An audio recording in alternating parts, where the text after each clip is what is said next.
Hello? Is it me you're looking for? Well, if you're looking for episode 63 of the How to Survive podcast, then you've come to the right place.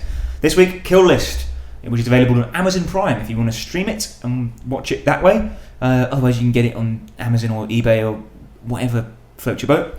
Next week is Collateral, the Jamie Foxx / Tom Cruise movie about a taxi driver and hitman. If you haven't seen it, then I'll leave it to your imagination who plays who. If you've seen either of those films and you want to get in touch, the email address is howtosurviveshow@gmail.com, or you can tweet us at howtosurvivepod. And of course, don't forget to leave a 5-star review after you've listened on iTunes or whichever podcast app you use to get your stuff from. And with that said and done, let's throw on with a terse and frank discussion of the 2011 Ben Wheatley movie Kill List. 1, 2, 3. Abracadabra.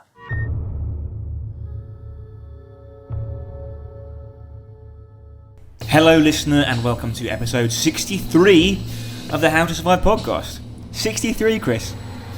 Would you believe it? Yeah, that means we've got like several days worth of audio now. Yeah. So if you were doing like, you know, So if you're at a loose end for the next few days, just put it on hard rotation. Yeah. Wowza. This week, Chris, is one of your favourite films, I think. Kill List from 2011. Yeah. Directed by Ben Wheatley. Yep. An excellent director, an excellent film, and an all-round great survival conundrum. Yeah. We'll recap the plot, as ever, before throwing on with the discussion of the film, and then, of course, the eponymous How to Survive chat, where we discuss how we would survive in the film. Absolutely. So, spoiler territory now. You've been warned. Go and watch it. Otherwise, here we go. Kill List tells the story of Jay, a former Special Forces soldier who now plies his trade as a hitman.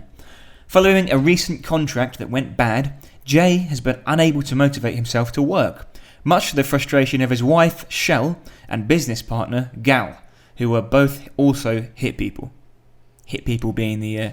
This is a very 2016 way of talking about them. Jay and Shell appear to be almost constantly engaged in explosive arguments, much to the upset of their young son, Sam. Shell organises a dinner party and invites Gal along with his new girlfriend, Fiona. Gal tells Jay about a new job they've been sent. Jay is initially apprehensive, but following an explosive argument with his wife, is convinced to take it on. During the dinner party, Fiona goes into the bathroom and carves a symbol into the back of the mirror before stealing some tissues soaked in Jay's blood. That's a symbol like a rune, not like a hi-hat. Yeah. Yeah. Jay and Gal go to meet their new client, who is a creepy old man. The client cuts Jay's hand open, and then his own, signing the contract in blood. Not a good way to start a job, is it? No. The job requires the pair to kill a list of people, including a priest and a librarian, who we later find out is a paedophile. Jay appears to be losing his mental stability, killing the targets and their associates in increasingly violent and gruesome ways. Disturbingly, each victim thanks Jay before he kills them. By this point, the job has become too much for Gal, who discovered a dossier of photographs and personal information about them, including information about their previous ill-fated job in the home of the librarian. The pair confront the client, who tells them that he will kill them and their families if they don't do the job. Shell takes Sam out to the country to hide out, while Jay and Gal go to take out the final target, an MP who lives in a mansion. Whilst camping in the woods to stake the place out, Jay and Gal hear strange noises in the night. Upon investigation, they discover a large group of masked people in various states of undress performing a strange ritual. The ritual ends in a human sacrifice, which is too much for Jay, who opens fire with a submachine gun. The masked people run towards Jay and Gal, overwhelming them and sending them running into an underground tunnel. They do their best to hold them off with gunfire, but eventually Gal is overwhelmed and gutted by a masked woman. He tells Jay to kill him and finish him off, and thanks him as he does so. Jay heads to meet his wife in the countryside, but before long, their retreat is surrounded by flaming torches. He heads out to fight them all, but is knocked unconscious. Shell defends herself by shooting masked people as they break into the house. When Jay comes around, he's stripped to the waist and masked before being forced to have a knife fight with a masked hunchback. He wins the fight, violently stabbing the hunchback in the back, before realising that the hunchback is his wife, and the hunch on her back is actually their son. The group of masked people around them applaud and place a wicker crown on Jay's head. And that's how the kill list ends. Yeah. Laugh a minute. Yeah, it's pretty troubling, isn't it? Yeah, troubling is the word, yeah.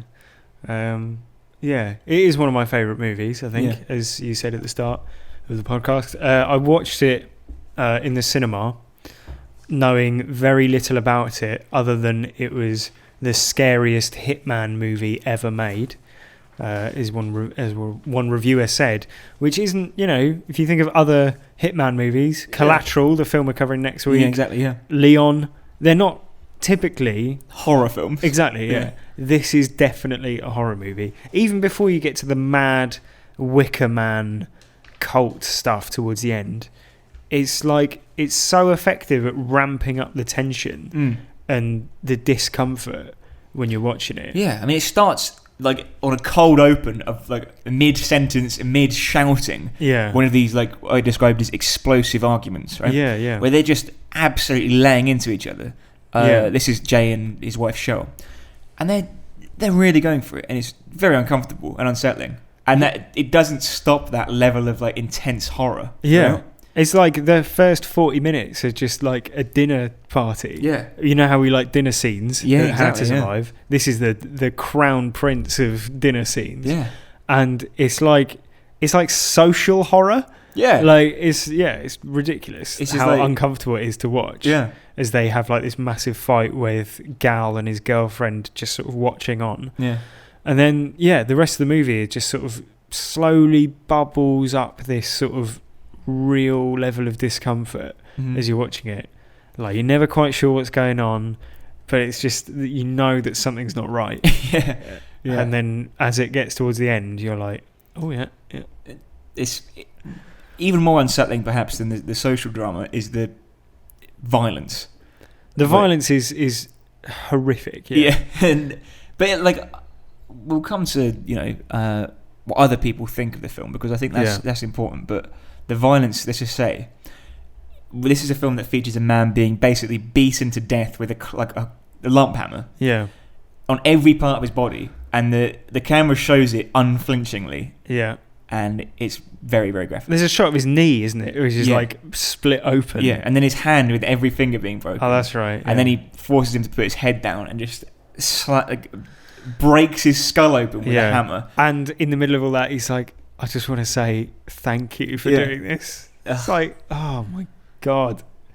Yeah. Like when I watched it in the cinema, there's no escape for that sort of horrible tension building up. No, there isn't. But like you say, the sort of violence is so sudden and horrifying. Yeah. Like Gal's murder towards the end. Yeah. He's got his guts hanging out. Oh, it's. I mean, the closest facsimile for that level of gore and unexpected violence, I'd say, is probably Green Room. Yeah, that's a good comparison, actually, I think, yeah. Because they're both sort of ostensibly thrillers. Yeah.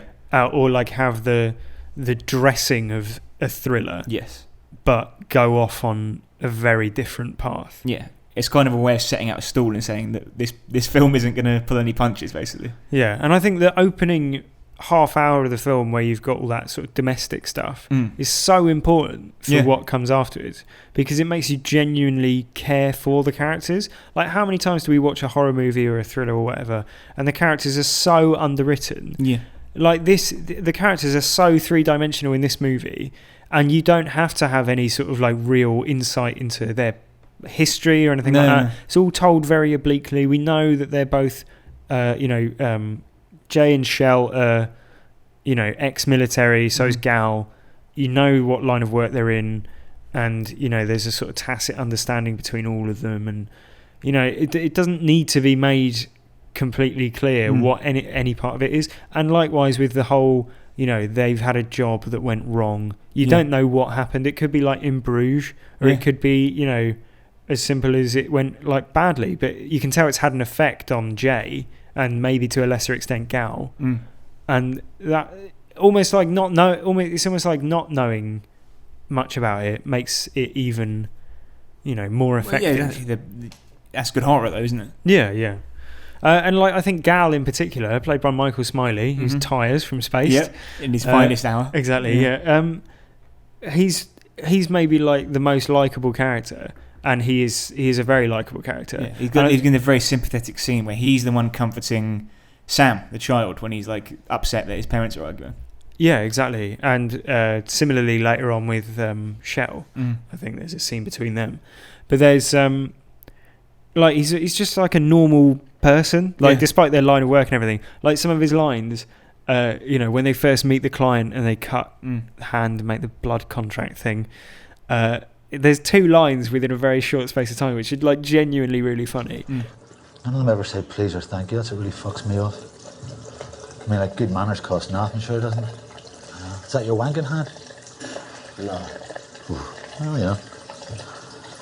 Every Clyde? Yeah, one of each. Eh? Take them, yeah. Yeah. And to counter that, I think Jay's slide into sort of presumed mental instability is really very effectively done. The part was written for Neil Maskell. Yeah. Because Ben Wheatley said that he wrote these parts for the characters. It wasn't like there was no auditions. He just knew that these people were going to do it all along. And that's why it's basically written for someone who's able to go from 0 to insanely angry in a heartbeat. Yeah, and Neil Maskell, if anyone's maybe listening without having seen the film, he's also been in Utopia, which is a sort of Channel 4 thing, in which he plays a sort of not dissimilar character. Yeah. Like very, brooding though. Mentally unstable. Yeah. He's also in the Football Factory, so that should give you an idea of the type of character he is. If you want sort of aggressive, like pub landlord build, like psychopath, then he's your man. And I'm sure we'll get into this later, but as the sort of subjective and objective, as the lines between the subjective and objective events that are going on, or maybe how subjective the events that we're seeing are, as all that sort of breaks down and dissolves, it's very well done and it's very subtly played, I think. Well, let's just list those weird events, Chris. Shall we? Yeah. So these are things that happen, which until like the last 10 minutes, we don't really know whether we can confirm that they're paranormal. Well, I'd argue that even after the ending, we don't know if it's a coincidence. Well, no, as in it might not be paranormal. Like paranormal is to say, like, or that they're magical or whatever. They're part of this occult. Yeah, or is he going mad? Or yeah. All right, but these are things that happen, right? And maybe you'll cue some list music.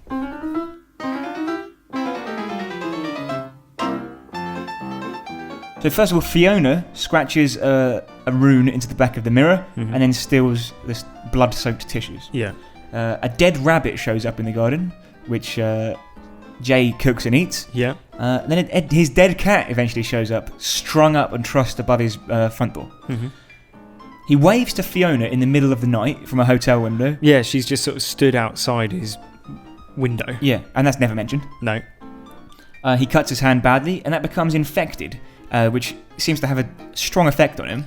Yeah. So he goes to the doctor, and his doctor has been replaced by a man who doesn't actually give him any medical advice. Yeah. Just says weird things like, the past is the past, and the present is the present. Yeah. The past is gone. The future is not yet here. There is only ever this moment. Yeah. That's his medical expertise. Yeah. The continual gratitude of people before their death. Yeah. The murder / horror, what's happening in these videos. Yeah, so the librarian character, they find his sort of stash of stuff, and it's not explicitly said, but it's something involving children. Yeah. And you can fill in the blanks. Yeah. The general idea of this cult and like their torches, and I mean, it becomes pretty apparent what's going on by that point. There's Jay's general decay of like his faculties. There's Fiona's sudden obsession with the family, including her showing up and giving gifts to Sam, which, I don't know, maybe they're offerings of some kind. There's Fiona's reported bedroom behaviour, because, she's a girlfriend of Gal, yeah, and he says that something happened when they were having sex that meant he has to shave his pubes. Yeah. If you know what I mean. Yeah. I don't. No, we don't. The hunchback ritual, obviously. Yeah. Including Shell's like hysterical laughter. Yeah. Like, is she in on it? Is she gone mad? Yeah. This film is 90 minutes long. Yeah. The human sacrifice, which we're given in like no uncertain terms what's happening. It's pretty unpleasant. Yeah, willing human sacrifice. And one of the more interesting parts, I guess, is the anti-religious stance that Jay has throughout. Yeah. Including his going over and like threatening a group of Salvation Army people. That's right. If they don't stop playing. Yeah. Played by Dolores Ed, the Lord Commander of the Night's Watch. Of course, yeah. Spoiler for Game of Thrones. Would you consider it a paranormal thing that at the start of the film they have that sort of pretend sword fight where the son is on the mother's back and they're playing with swords, and then at the end, obviously, there's the hunchback ritual. Right. Does that count as paranormal? Well, it's paranormal, I get it. I mean, it's weird. It's open to interpretation. Yeah. But yeah, it's creepy, isn't it? Yeah. Because it's good foreshadowing, if anything. Yeah. Yeah, so there's quite a lot going on. In terms of those sorts of ideas, I think the film takes such a mad turn towards the end that it's fair to say it leaves a lot of people frustrated. Yeah, I mean, if you came in for a Hitman horror, you do get that, but it's like full horror. Yeah, but it's also like when you consider how sort of kitchen sink the like initial scenes are, they're very, they could be like a Mike Lee movie. It's very just sort of real social drama. And like the idea that Jay has become like the central part of some sort of nefarious plan, and maybe doesn't really, it maybe is from the very start of the film, and he doesn't know it, and like that's all really deeply unsettling. Yeah, because the way he eats that rabbit, right? Yeah, that could be could be an offering. Yeah, could be him, unwittingly becoming part of the thing, as you say. Is his wife in it? She laughs at the end. Yeah, and she's been spending time with Fiona. Yeah, the actress says no. Do we take her opinion? I mean, there's a lot of stuff, but I mean, he's an unreliable narrator as well, because he's clearly going through some sort of mental difficulties, and the whole film has like a weird sort of dream aesthetic and pace to it. Yeah. Scenes don't necessarily always flow directly into one another, and they sometimes jump back and forth. Like, so it's hard to see it as like a completely A, B, C, D sort of progression through all the scenes and everything. But there's quite a few different interpretations of the film. So let's go through a couple of them. Okay. And maybe we'll decide which one we sort of think is the most plausible. Okay. Right. So the first one would be, straight down the line, everything is real, but the cult people are just mad, right? So like that what they're doing is real, and all the things that we see on screen are real. The sacrifices, the hand, them infiltrating society, all that sort of thing. But then there's no magic. There's no magic involved, right? So like he's just unwittingly drawn into the sort of insane cult community who have picked him for some reason. And the film just ends when he's sort of lost everything. He's lost his wife and his kid and his friends and everything. The second reading could be that the cult have sort of big plans for Jay, and they have, maybe some sort of magical influence. So like the cult's plan could be to make him their sort of new antichrist or their king or whatever. And they seem to, make Jay kill what could be representative like pillars of the establishment. Right. So you've got a priest, which could represent God or goodness or like faith. You've got a librarian who could represent knowledge or education, and you've got MP who could represent a sort of secular government. Yeah. And his wife and child, thereby giving himself nothing. He's like getting rid of any attachment. He's killing off his soul attachment to the normal world. Yeah. And giving himself over to this cult, whether unwittingly, but still maybe that's what the ritual desires. Interesting. Yeah, and some of the victims, let's remember, appear to be complicit in it, in the way that they behave. Why they're doing this, or if it's going to work or anything, is complete conjecture, because obviously we don't see that in the film. But it appears that he's been tricked basically into making some sort of sacrifice. That's what the ending seems to suggest, with him killing his son. and they all applaud and all that sort of thing. There's the interpretation that everything's in Jay's head. Yeah. So all the weirdness is just because of his collapsing mental state. And it is hard to tell when you watch the film, if you look at it from this perspective, it's difficult to tell what is definitely happening and not happening. Lots of the parts of the film he's completely on his own, so you don't have a sort of gal as a sounding board or anything like that. And some of the weirder elements, like Fiona appearing outside of his hotel and waving, he never mentions. And like the doctor that he goes to visit, who's weird, never mentions that to anyone. There are many elements that are sort of, you only see it through his eyes, and it's clear that he's not perhaps all there. Whether that's because of like PTSD, we hear about this job that went wrong. We don't know why. Or it could be depression, for similar reasons. But he's saying that he's out of work because of a back problem. But that's a common, mental health issues can often. Which his wife even says, this is all in your fucking head. Right? Exactly, Which, could be a very on-the-nose line, let's not forget. So, maybe everything that we're seeing, all the weirdness is explained by the fact that it's happening internally to him. Well, so would that mean that the final scene with the big fire parade is actually hallucination? Yeah, perhaps. Or, maybe the fire parade is there. I mean, the fourth interpretation could be that Jay is going through some mental health trauma, but it's being exploited intentionally by the cult. So it's like a marriage of the two theories, basically. I mean, there are lots of different, people say that it's an allegory for the treatment of Gulf War veterans, because that's why it's PTSD. It's definitely that, or it's an occultist horror and all this sort of thing. So there are lots of different interpretations.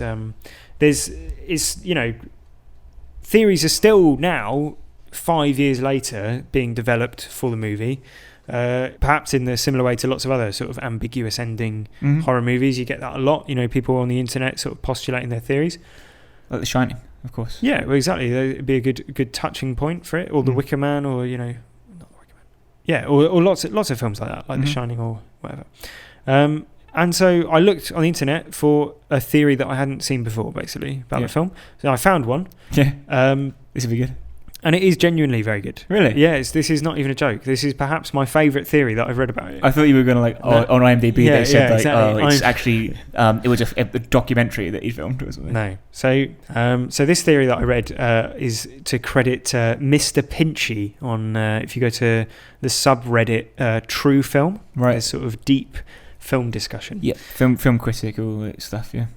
Yeah, so thanks to Mr. Pinchy. Right, Pinchy.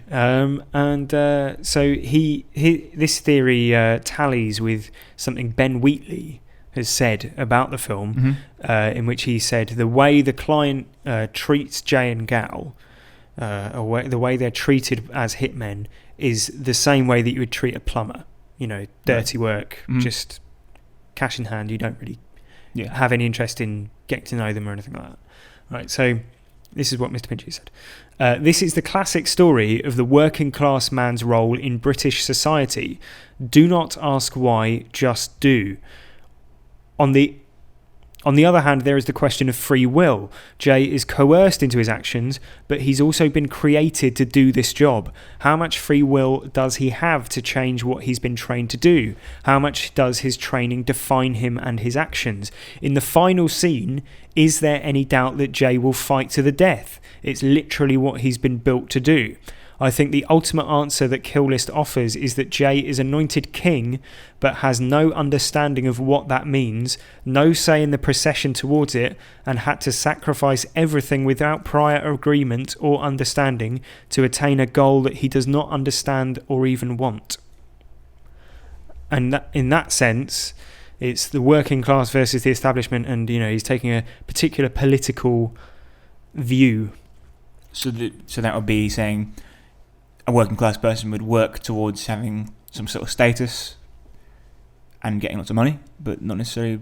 I don't understand. It's basically saying, I think, that the establishment is exploiting the working class and making them think that it's for their benefit, when in actual fact it's not going to benefit them at all. And obviously there's a lot of political history to do with classes in British society, and you know, the man, the client who hires them, he's in an expensive hotel, he's dressed in a suit, he's like tapping his little spoon against a china set of tea and all that sort of thing, and he's very aloof. The MP that they kill is in a giant country home. You know, there is a certain element of class divide between... But they're not doing badly, are they? They've got a very nice house. No, but that's true, but they're having to do it through, you know, learning a vocation, which is dirty work, basically, isn't it? Yeah. And there is the sense that the people who are hiring them are not looking to get their own hands dirty, maybe.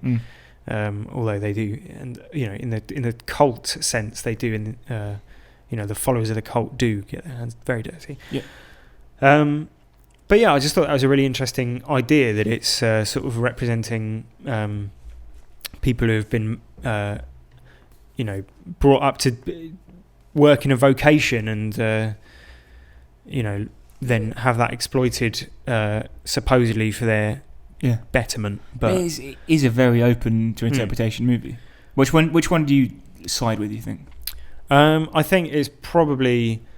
there's too much reality in the surreal parts for it to be completely in his head, is my interpretation. Right, yeah. And I think he's a damaged individual who's been exploited knowingly by this cult. Like he's being groomed to become something in their cult. But I don't think he's like doing it willingly or anything like that. No. And I think it's like he's being manipulated into becoming this thing because he's been chosen to be, or he's been seen as, you know, mentally unstable. I guess initially. Yeah, I guess that's right. I think my preference is the same as when we watched The Witch, and I said that for me, The Witch, because that does, I mean, spoilers, it does become a lot more paranormal. Yeah. At the end of The Witch, like unambiguously. Yeah. And this never takes that leap really. It stays pretty like open to interpretation. Yeah. And I like that. And I like the fact that, I mean, it's man's inhumanity to man, isn't it? It's like that's the horror at the heart of this, is like, even if there isn't any magic, people are actually doing this, and that's the real horror. And for me, that I don't know, that's always a lot more powerful than it was, you know, Witches in the Wood. Yeah. Yeah, I think that's a good comparison point. Just one final theory that I've found, which I think brings up some interesting stuff. This is from Sepp Moore on the IMDb message boards. And he says, "What the fuck did I just watch? This is an hour and 40 minutes I'll never get back. That third act ruined the entire film. And what kind of hitman uses a credit card to pay for a room or drives his own car to do recon and perform hits? Doesn't take a genius. I'm appalled no one told this guy to change that last act, though. Bloody awful waste." So some really interesting ideas thrown up there. How to survive. Yeah.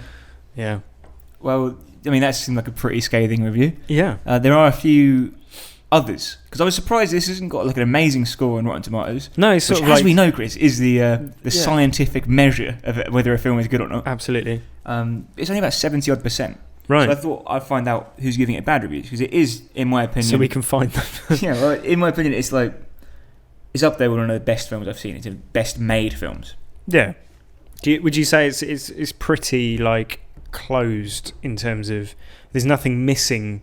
Yeah, you know sometimes you don't you feel like, oh, I wish there was a bit more of that or less of this or whatever. I think it's... Would you say it's a masterpiece?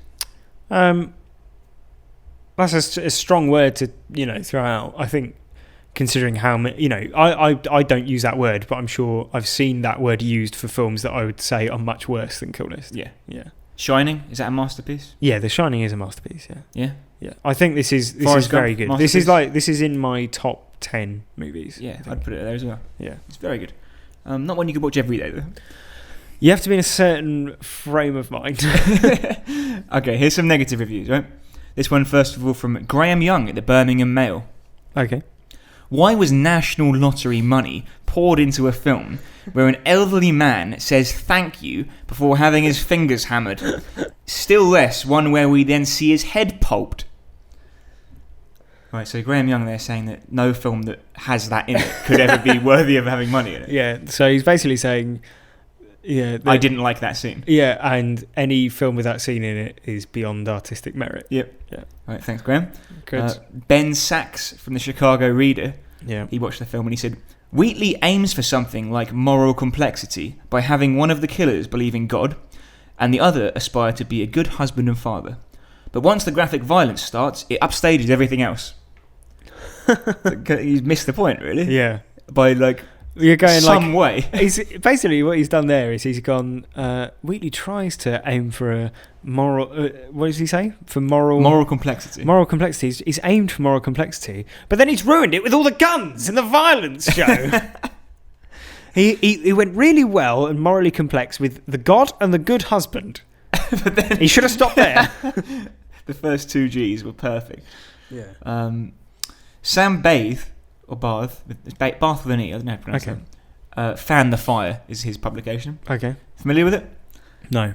No, well, he says, a Hitman film with no energy, no pace, and so without a compelling narrative, it relies on gore-hungry murders to keep your eyes on the screen, and it's not even very good at them. There's there's two...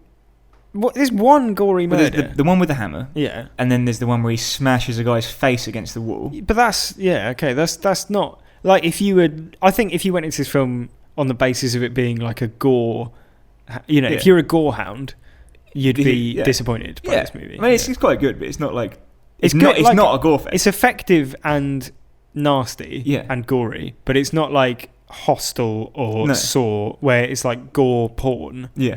Yeah. My favourite one is this final one, which is from Ben Gibran at filmcritic.com.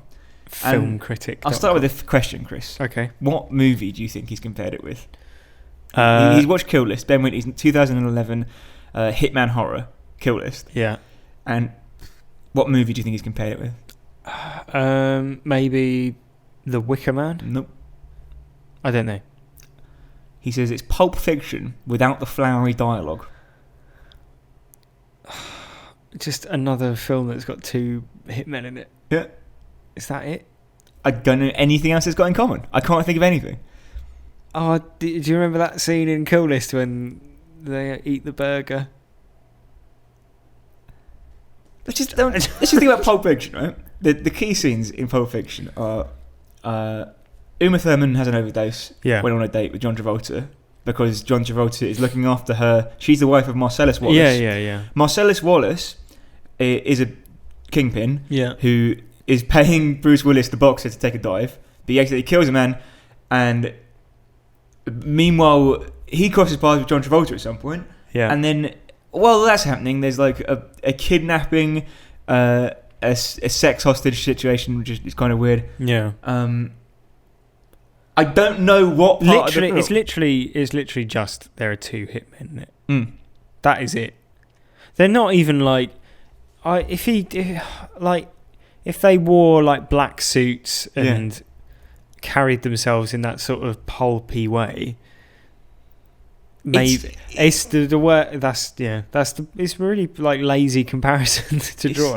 It's like you never watched the film. Yeah, we both really like Kill List. I think that's fair to say. Yes. Well, Chris, it's that time of the show where we talk about how we would survive. And first of all, Chris, I want to say well done to Jay for surviving. He is the current frontrunner for the How to Survive Survivors Hall of Fame 2017, having killed his family in order to do it.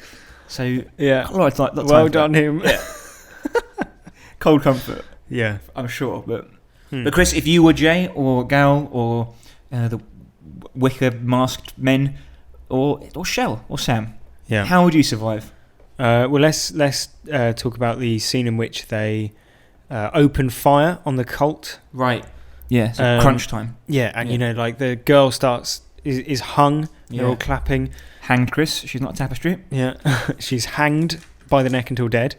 And then we see Jay, and I think he says something like, "Oh, fuck, this is too fucking weird," or whatever. Yeah.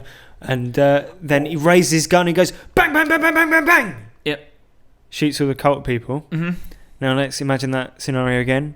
Raises his gun and he's using a silencer, Joe. Ah, nice. We even see him using a silencer earlier on in the film when he kills the priest. Yep. And it's, clean, quick, quiet. everything. Later on, question: do submachine guns have silencers? You can get them. Yeah. Okay. Yeah, they do, you can get them for anything. You know a lot about silencers. Well, I mean, you can get them in No Country for Old Men. He's got a shotgun with a silencer on it, so I'd imagine. Is that a shotgun? Yeah, is that different to his cattle prod? Yeah. Okay. Yeah. He's got both. He's tooled up. Yeah. He's Anton Sugar, another hitman. Yeah. Maybe they should have words. Compare notes. Yeah, exactly. But basically, they are shown to understand the application of silencers. They are presumably able to get them on whatever black market they buy their machine guns on. Yeah.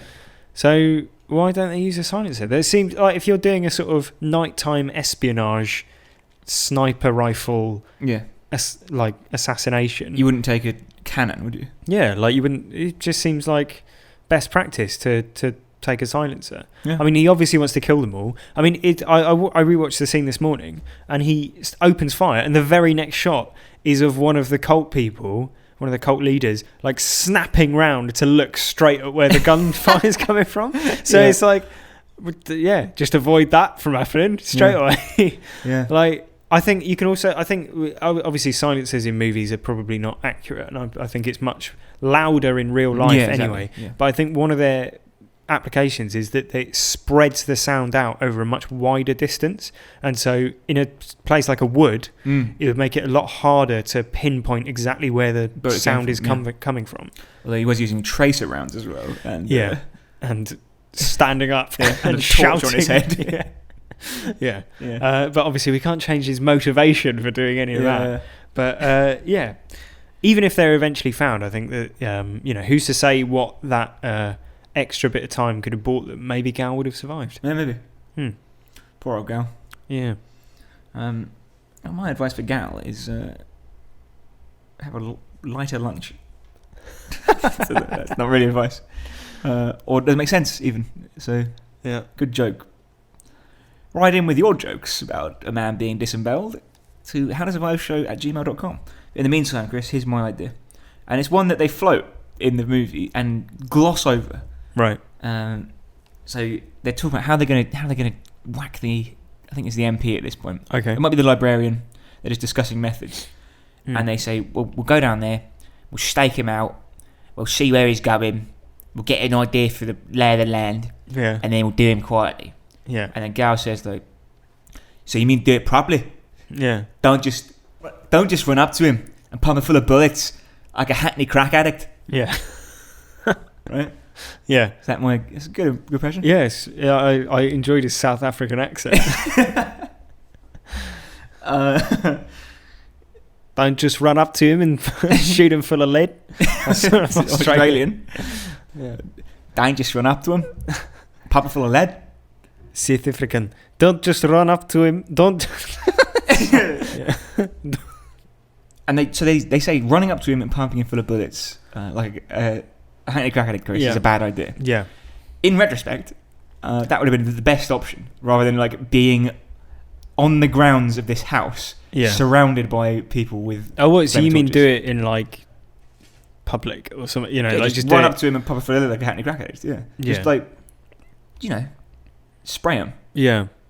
One thing we didn't mention in the paranormal section we were talking about is that when they go to escape from the grounds, they find the tunnel's been bricked up, which is very sinister. And I guess my query is, like, we could say about silencers, we could say about do it this way or whatever, but how much is that going to help when it appears the cult are sort of one step ahead of them at all times? Yeah, and the fact that they're filming them at all times. There's photographs of them, like the photographs of them having this conversation about like how they should do it. Yeah, exactly. So it's very sinister, like levels of apparent surveillance. So is that makes it much more difficult, doesn't it? It does. So don't do that, I guess. Well, yeah, I mean, although do it in a way that's completely off the cuff. Like, don't put any, like, you know, if someone's watching you and you're getting a tent and like camping gear and stuff, they're going to be like, all right, well, they're going to hike to the house and then, you know, stage from there. Yeah. Whereas if you're just going about your business and getting a cornetto from the corner shop and all that sort of thing, and then on the way back you're walking past the MP's house and you throw a pipe bomb through the window, that's going to be more difficult for them to predict. Yeah, true. But then they want you to kill him anyway. Yeah, because that's part of the whole ritual. They're not going to just start running down like Hackney High Street with a load of people in wicker masks, are they? I mean, it doesn't have to happen in Hackney just because they mention Hackney. Listen, mate, if you want it to happen in Hackney, no, but you know what I mean. Like, very clear about it. It has to be in Hackney. They, yeah. I mean, we don't see them. It's not as though the client's like, oh, it has to happen on this night in this place. They've scoped him out and gone, oh, he's always in his house. Yeah, he's always up there. Yeah, fair enough. Well, fuck me, right? Chris, this is from I didn't write the URL down. I'm sorry. Yeah. For well, how can people? What did you Google to find it? I think it was like family cult help. Right. Something like that. I think the website's something like familiesagainstcult.org. Okay. Or something. You know, that's the level we're pitching at. Yeah. Not a government bureau, but you know, some sort of helpful organisation. And this is 10 warning signs of a potentially unsafe group or leader. Right. And this has been useful if Jay and Gal had early on been trained in this specific way of recognising things. Is number one, he cuts your hand and then his own. Number one, absolute authoritarianism without meaningful accountability. Okay. Don't know if that really applies because. Well, he does say you have to do as I say, or I'll kill your whole family. Right? Is that no one's holding him accountable, are they? To what's, no, there's no oversight. No, there's no council set up. I don't think they can go to HR with their issues. Fair enough. So that's a big red mark under point 1. Point 2, no tolerance for questions or critical inquiry. Yeah. Well, they do inquire as to whether or not they can drop the whole job. And he also he goes, no. They also have questions for him and he walks off and they try and fight him. Yeah. So, you know, he's not being useful, not being helpful to them. No. Number 3, no meaningful financial disclosure regarding budget expenses, such as an independently audited financial statement. Now, he does give them money, but he just seems to just like give them more money as well. Yeah. And there's loads of money around. Yeah. It's almost like they're cash rich. Yeah. But yeah, you don't see any receipts. No, there's no one like accountants. No, exactly. There's no one taking minutes or anything. Number 4, unreasonable fear about the outside world, such as an impending catastrophe, evil conspiracies, and persecutions. Not entirely clear. Maybe the librarian guy said like, "Oh, you don't realise what's going on here." Does he say that? I don't know. Don't remember. No. Well, maybe not. 5, there is no legitimate reason to leave. Former followers are always wrong in leaving, negative, or even evil. Right. I think they mean that's what he's saying. Right. That, I mean, he says there's no reason. That could be confusing. Yeah. Because there is a legitimate. Are you sure this article is not written by the leader of the cult? No wonder you can't find the URL. Chris, do you join my cult? Followers feel that they can never be good enough. The group leader is always right. And the group leader is the exclusive means of knowing truth or receiving validation. Okay. No other process of discovery is really acceptable or credible. It's difficult, isn't it? Because we don't see that much of the cult and their inner workings. Yeah. Do we? It does look like an author. If we assume the client is the sort of leader of the cult. Yeah, I think that's a fair assumption. Yeah. It's an assumption though. Chris, I'll ask you a few questions actually. Okay. Who's in charge around here? Just curious. What? Who's the podcast? Well, it's a duocracy. Right. No one else though. No. We don't accept. I mean, people don't really ask us questions, do they? Not often. No. Have you ever? We never spoke about how much money you make from this. No, I mean it's so don't much. tell them. We're worried about surviving the outside world and all that. Obviously. We don't want to leave the podcast. We're doing well. We're getting listenership. Yeah. Do we have abuse here? We got a 3-star review on iTunes once. Fucking hell. I can relate to that, Chris. Yeah. There are records, books, articles, or television programs that document the abuses of the... Well, this is a podcast. So Yeah, that counts, there is a document, yeah. Followers feel they can never be good enough. Well, maybe they should leave a 5-star review next chance they get. Yeah. We're always right, of course. And we are the exclusive means of knowing the truth. So, welcome to the cult of How to Survive. Yeah. We are your cult leaders from now on. Yeah. One final notion to consider, Joe. I want to return to the theory that the film represents the working class versus the establishment. And so in that sense, we need Jay to ape the modern-day anti-establishment hero that we've all grown to know and love. Donald Trump. So I got to considering what ways and means are open to Jay that Donald Trump employs in his fastidious anti-establishment, Yeah, I mean, he's an inspiration, really, isn't he? Yeah, he is. Yeah, he's an inspiration to us all.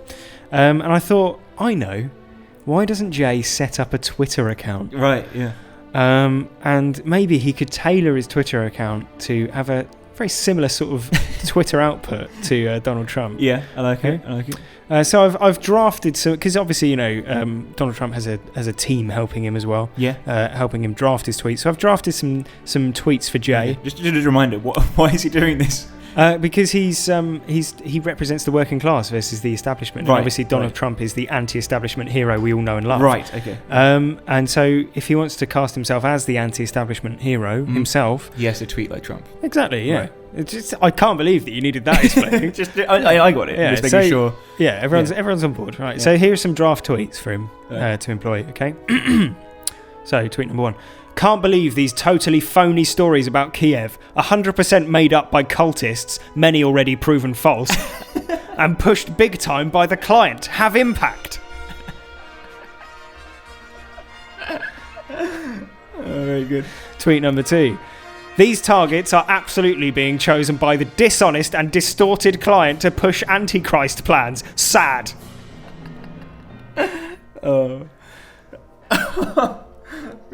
What's number 3? Tweet number 3.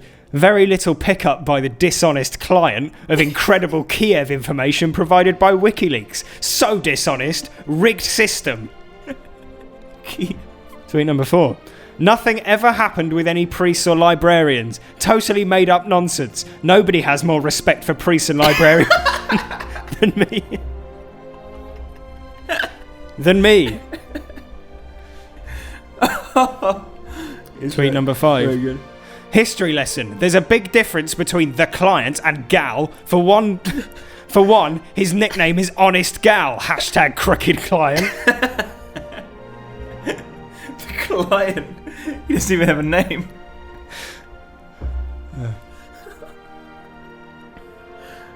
Tweet number 6. 100% fabricated and made up charges. I've never been to Kiev, and nothing even happened when I was there. Fraud! Tweet number 7. It's 8. Tweet number 7. I wanted to give him a good, leg up. Flesh him out. Yeah, tweet number 7. The very foul-mouthed MP begged me for my support for his sacrificial garden party. I gave it, he had it, then dropped me over priest-librarian rumours.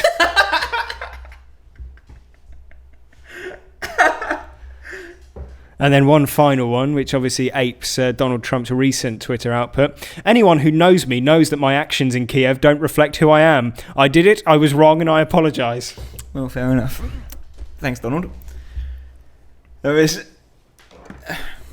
firing stuff. Well, I think maybe with that sort of thing, he too could be cast as the anti-establishment hero.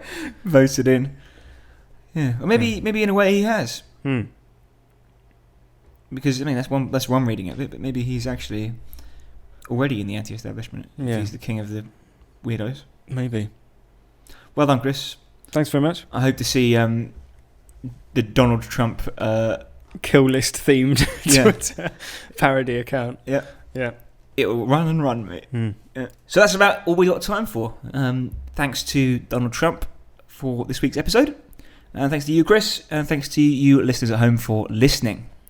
I hope you enjoyed it as much as we enjoyed speaking and editing it so you could listen. Yeah. Next week, another Hitman movie, Collateral, starring Tom Cruise, playing opposite Jamie Foxx. Mm-hmm. Also starring Jada Pinkett Smith. Yeah. And look out for a cameo by Javier Bardem. And Mark Ruffalo. Yeah. And Jason Statham, for that matter. Yeah. Playing Airport Man. Yeah. He's come a long way, hasn't he? Classic role. Yeah. Sounds like a name of like what could be one of his films now. Yeah. Airport Man. Jason Statham is Airport Man. Great. So you can find it on whatever you use to get your movies from. Yeah. Legal or illegal, I'm sure. And in the meantime, if you want to get in touch, the email address is howtosurviveshow@gmail.com. The Twitter handle is @howtosurvivepod. And surely soon will be JD Trump or whatever. Yeah, you can get in touch. You can recommend films. Tell us how you would have survived any of the films we've covered. We will go back and talk about anything if you want to say how you'd survive in Scream 2 or Jaws or whatever. And our back catalogue, as ever, is available on iTunes. Yeah, and if you want to join our kill list, then make sure your name is among the 5-star reviewers on the iTunes podcast app. We're into the double digits now, Chris. Well in, actually. Nearly 50. It's been stuck. Like, it just won't move because some ingrates won't appreciate the fucking podcast. Well, you know, like, we can see the download numbers. Yeah. We know you're there. we know people are listening. We know there's more than 47 people listening. Who have ever listened to the podcast. Yeah. Yeah. It's a disgrace. It's a fucking disgrace is what it is. In fact, next week I'm not going to do Collateral. We really appreciate your listenership. Yeah. Patronage of the podcast. By the way, Halloween Monday, isn't it? I mean, maybe you're listening to this like December. Yeah. But when we're releasing at time of release Yeah. is Halloween, so maybe we should have done something for that, shouldn't we? Yeah. Should have planned something. Should have planned a little surprise for everyone, but fuck it, they won't really listen to reviews, will they? So hell, fuck off then. See you next week, everyone, and see you Wednesday. Yeah.